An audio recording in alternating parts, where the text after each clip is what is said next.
Welcome to Bucs Insider Live. Casey Phillips here with senior writer and editor Scott Smith. We are here to talk all things Buccaneers and draft and off-season workouts. We have so many fun things to address, especially the draft. And I know that, first of all, before we even get started, you've got a trivia question. Yeah, that's our new thing. That's our new thing. We're a big fan of it. And so we have a trivia question sort of related to the draft. So again, we would love for you to answer the trivia question on our Facebook page underneath our live video. We're going to read out maybe some of the people that get it right, if people do. And also, please no cheating. Come on, we're better than that. No Googling.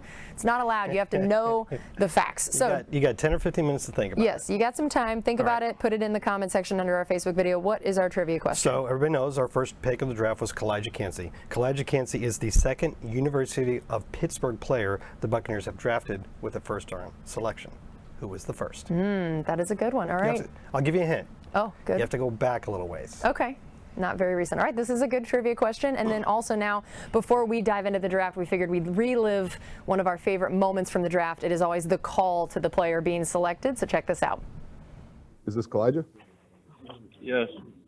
Calijah, hey, this is Jason Knight. I'm the GM in Tampa. I met you in Indy. How you doing? I'm doing great, sir. Well, we've been sweating this one out. How do you feel about being a Buc? Man, I feel awesome. I'm ready. All right. Well, we feel awesome too. I'm going to turn you over to Coach Bowles, and we can't wait to see you. And we are pumped here. Yes, sir. Kancey, how you doing, man? How you doing, sir? Congrats. Thank you, sir. Congrats. I haven't seen you play since high school, and you beat Jesuit in the state semis. Yes, sir. Glad to have you aboard, man. Can't wait for you to get here.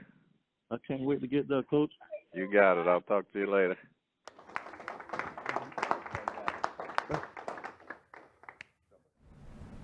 That Jason Light dance at the end is one of my favorite things I've seen in a very long time, and tells you how excited they are about this guy. So let's go ahead and dive into not only him, but the whole draft class in general. Now that we've had a chance to take a look at it, look at all these guys, what it kind of means. What are some things that stand out to you about this class? Well, one of the things that the Bucs have said all offseason that they want to do is get faster across the board, more speed on the roster.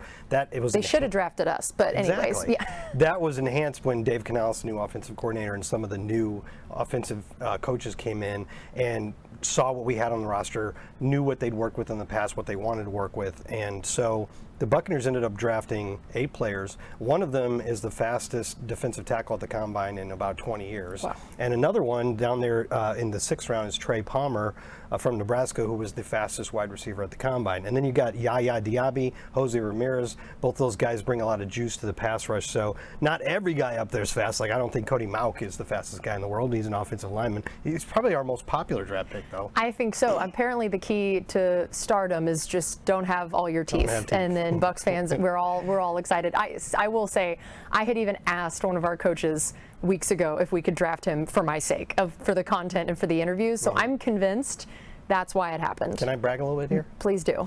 Did a 2nd-round mock draft earlier, about a month ago, and then on the 2nd day of the draft, I did an article about 5 possible targets for the Bucs in the 2nd round. Nailed it. Nailed it, Cody Mauch. Although we were upset because we thought his name was Mock, and that went so well with the mock draft. Oh, yeah. And then now it's Mauch, and it doesn't quite have the ring to it. But we are very excited about him. So yes. So yeah, tell me about, in general, besides the speed idea, were there any things that you could tell about maybe the idea of now versus later on the contributions guys could have? What are the odds that these guys are making the roster, making an impact sooner versus later? A good one to point out there is Servassier Dennis, the linebacker the Buccaneers took in the 5th round, another Pitt guy. So 2 Pitt defenders. That was a good defense last year, so that's not a bad thing.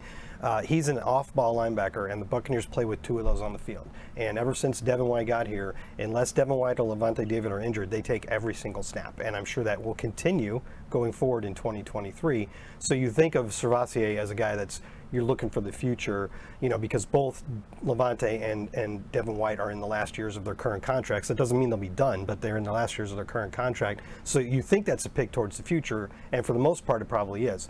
But Larry Foote was talking at the podium yesterday, and somebody asked him, considering this guy's talents, including his ability to rush the passer, he had 7 sacks last year and 15 over the last 3 years. Is it possible that you might have some packages to get all 3 linebackers on the field, which we've never done? Our sub packages always involved defensive linemen and cornerbacks coming on and off the field. And he said, no, we're not going to do that. And then he gave us a big wink.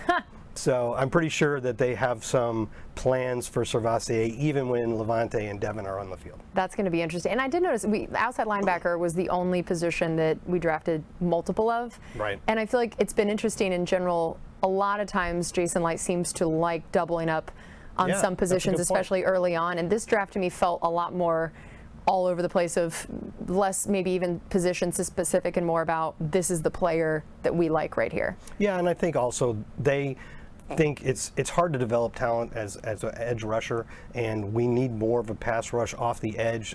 Coach was talking about that earlier in the offseason, how he was shocked that our leading sacker last year was an interior guy, Vita Vea. We got to have more pressure off the edge, so the more guys we have that could potentially contribute. And both those guys were productive guys. So when I was saying earlier about the draft class, how speed was one thing they were going after, another thing you notice that these aren't projection guys. These are guys that contributed and made big production. I mean, even Trey Palmer, who we were talking about, and we could talk about a little bit more, he had over 1,000 yards. Oh, well, here we go. Here's Trey Palmer.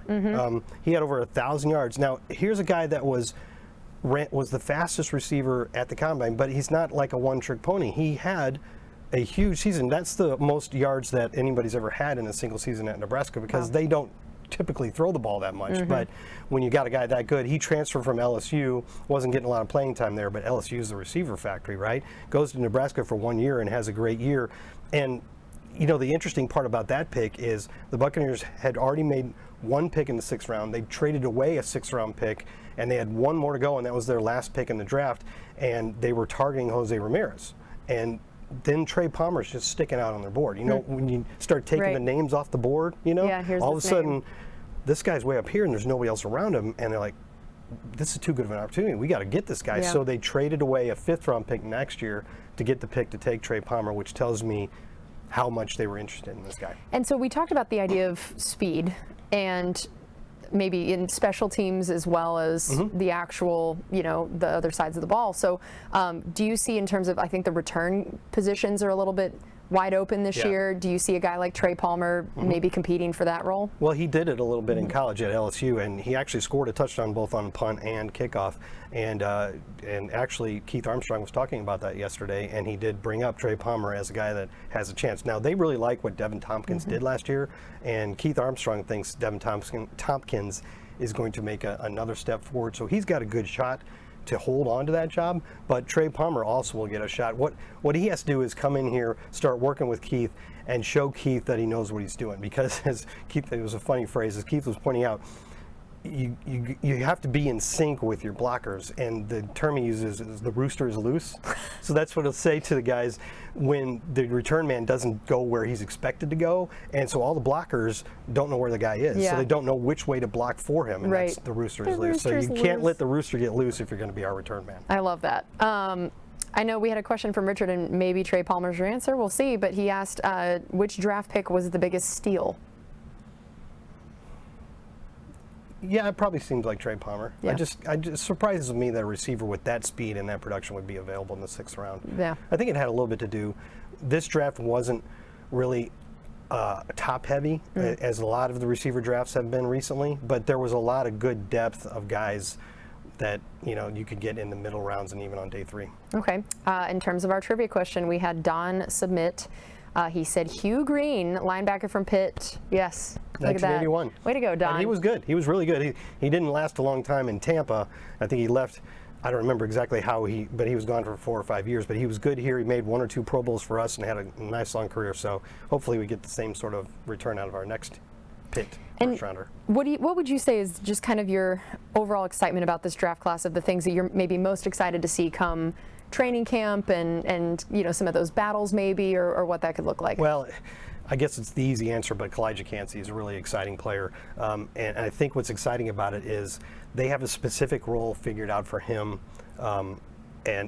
I'm sorry, I was thrown off by this graphic. Yes. They have a specific role for him in mind, which makes a specific role for Logan Hall and a specific role for Vita Vea. And Coach Rogers said last year they were kind of playing musical chairs and moving guys around a little bit because of what they had.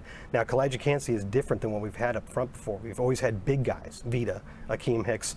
Now we got a guy that has quickness and explosiveness, and he's going to fit really well with Vita Vea. And the way the blocking schemes work, when Vita Vea is double teamed, which is a lot, the guy that's most likely to get the one-on-one blocks is Calijah Cancey, and that could really open up the interior pass rush. And the interior pass rush, as you know, is really a difficult thing to generate in the NFL, but when you have it, it's so disruptive because you just get up in the quarterback's face so quickly, you know? So I'm probably most excited about him now.